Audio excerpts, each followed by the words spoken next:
اعوذ باللہ من الشیطان الرجیم بسم اللہ الرحمن الرحیم۔ جمعرات کا دن ہے، 19 رمضان کریم ہے۔ ضربت برسر اقدس مولا امیر المومنین امام علی ابن ابی طالب۔ آج کا وہ دن ہے کہ جب امام علی علیہ السلام، ہمارے پہلے امام جو کعبے میں پیدا ہوئے، ان کو نماز کی حالت میں ضرب لگائی گئی۔ ماہ رمضان کریم کی 19ویں شب تھی۔ لوگ مسجد میں آرام کر رہے تھے، یہاں تک کہ صبح نمودار ہوتی ہے۔ مولا امیر المومنین امام علی ابن ابی طالب مسجد میں تشریف لاتے ہیں۔ محمد بن عبداللہ ازدی کہتے ہیں، امام علی علیہ السلام نے آواز دی نماز کے لیے۔ کچھ دیر بعد یکایک تلوار چمکی۔ میں نے کہتے ہوئے سنا، حکومت فقط اللہ کی ہے، نہ آپ کی، نہ آپ کے اصحاب کی۔ پھر مولا علی کی آواز سنی، وہ کہہ رہے تھے، فزت و رب الکعبہ، رب کعبہ کی قسم میں کامیاب ہو گیا۔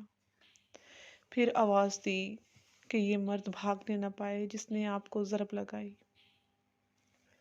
کہتے جاتے ہیں، لوگ امام کے پاس جمع ہو جاتے ہیں۔ امام کے سر پر کاری ضرب لگی ہوتی ہے۔ مولا محراب کی خاک اٹھاتے ہیں، سر پر ڈالتے ہیں اور قرآن پاک کی تلاوت فرماتے ہیں کہ تم کو مٹی سے پیدا کیا گیا ہے اور تم اسی کی طرف پلٹائے جاؤ گے۔ آج ماہ رمضان کریم کی 19ویں دن کی دعا کی مختصر تشریح۔ بسم اللہ الرحمن الرحیم۔ ماہ رمضان المبارک برکتوں والا مہینہ ہے۔ اس کی برکتوں میں سے ایک برکت توبہ کا قبول ہونا ہے، کیونکہ اس ماہ میں شیطان کو قید کر لیا جاتا ہے، اس لیے اس مہینے میں توبہ کا کرنا آسان ہو جاتا ہے۔ چونکہ دوسرے مہینوں میں شیطان ہمیں توبہ کرنے سے روکتا ہے، لیکن اس ماہ میں ہم شیطانی وسوسوں سے آزاد رہتے ہیں۔ لیکن توبہ نصوح ہوتا ہے، جس کے بعد دوبارہ گناہ نہ کریں۔ لیکن توبہ نصوح ہونا چاہیے، جس کے بعد دوبارہ گناہ نہ کریں، جس کے بارے میں خداوند عالم ارشاد فرماتے ہیں قرآن مجید کی سورۃ تحریم کی آیت نمبر 8 میں، اے ایمان والو، خلوص سے دل کے ساتھ توبہ کرو، ان قریب کہ تمہارا پروردگار تمہاری برائیوں کو مٹا دے گا اور تمہیں ان جنتوں میں داخل کر دے گا جن کے نیچے نہریں جاری ہوں گی۔ کسی نے مولا امیر المومنین امام علی ابن ابی طالب کے سامنے استغفر اللہ کہا، جس پر آپ علیہ السلام نے فرمایا، تیری ماں تیرے ماتم میں روئے۔ تمہیں معلوم ہے کہ استغفار کیا ہے؟ اس کا استغفار زبان تک محدود تھا اور دل حقیقت توبہ سے ناآشنا تھا۔ فرمایا، استغفار بلند مقام افراد اور صدر نشین اشخاص کا مرتبہ ہے۔ استغفار میں 6 چیزوں کا ہونا ضروری ہے۔ نمبر 1، گزشتہ بدکرداری سے پشیمانی اور شرمندگی۔ نمبر 2، ہمیشہ کے لیے ترک گناہ کرنے کا محسم ارادہ کرنا۔ نمبر 3، لوگوں کے حقوق اس طرح ادا کرنا کہ مرتے وقت کسی قسم کا حق اس کے ذمہ نہ ہو اور پاک و پاکیزہ حالت میں رحمت خدا سے پیوستہ ہو جائے۔ نمبر 4، ہر وہ واجب جسے انجام نہ دیا ہو اس کی بھرپائی کرے۔ نمبر 5، مال حرام سے بدن پر چڑھے ہوئے گوشت کو غم آخرت سے اس طرح پگھلائے کہ بدن کی کھال ہڈیوں سے متصل ہو جائے اور پھر حلال گوشت بدن میں پیدا ہو جائے۔ نمبر 6، اپنے جسم کو عبادت کی ورزش و عادت سے اس طرح مزہ چکھائے جس طرح عیش اور دن رات گناہ کی لذت میں مانوس کیا تھا۔ جب تم میں یہ 6 صفتیں پیدا ہوں، اس وقت تم استغفر اللہ کا ورد پڑھنے کے اہل ہو جانا۔ خدا تعالی ہمارا شمار حقیقی توبہ کرنے والوں میں فرمائے تاکہ ماہ رمضان کریم کی برکتوں سے مستفیض ہو سکیں۔ اسی لیے آج کے دن خداوند کی بارگاہ میں دستے دعا ہے۔ بسم اللہ الرحمن الرحیم۔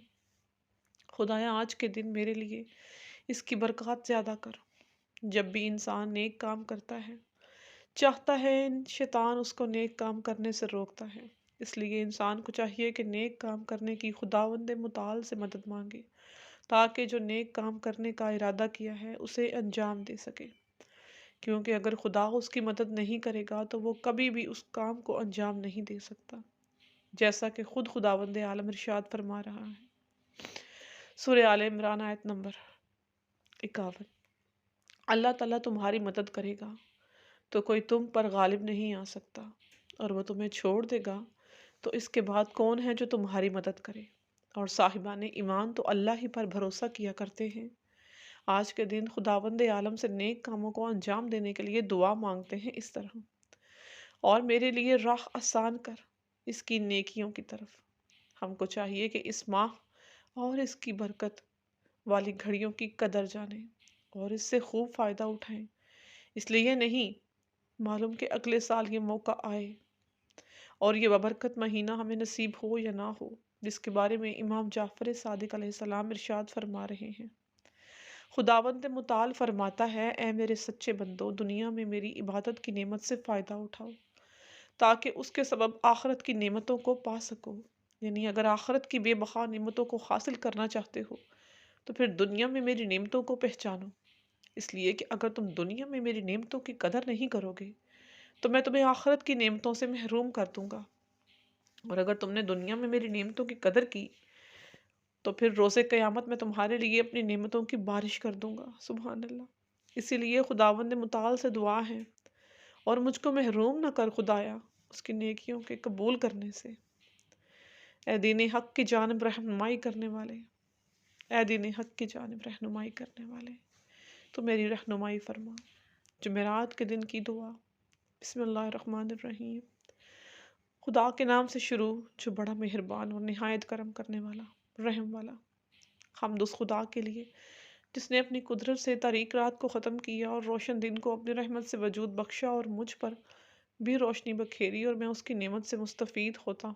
اے معبود، جس طرح تو نے مجھے آج کے دن زندہ رکھا، اسی طرح آئندہ بھی زندہ رکھ، اور اپنے نبی محمد مصطفیٰ صلی اللہ علیہ وآلہ وسلم اور ان کی پاک و پاکیزہ آل پر رحمت فرما، اور مجھے آج اور دیگر راتوں اور دنوں میں حرام کام کرنے، گناہ کمانے سے داغدار نہ بنا، کہ آج کے دن میں جو بلائی ہے اور بعد میں آنے والی انہی دنوں میں جو بلائی ہے وہ عطا فرما، اور جو مجھے اس دن کے شر میں موجود ہے، جو کچھ اس کے شر میں ہے، اس کے بعد میں جو شر بچے گا، اے معبود مجھے اس سے بچانا۔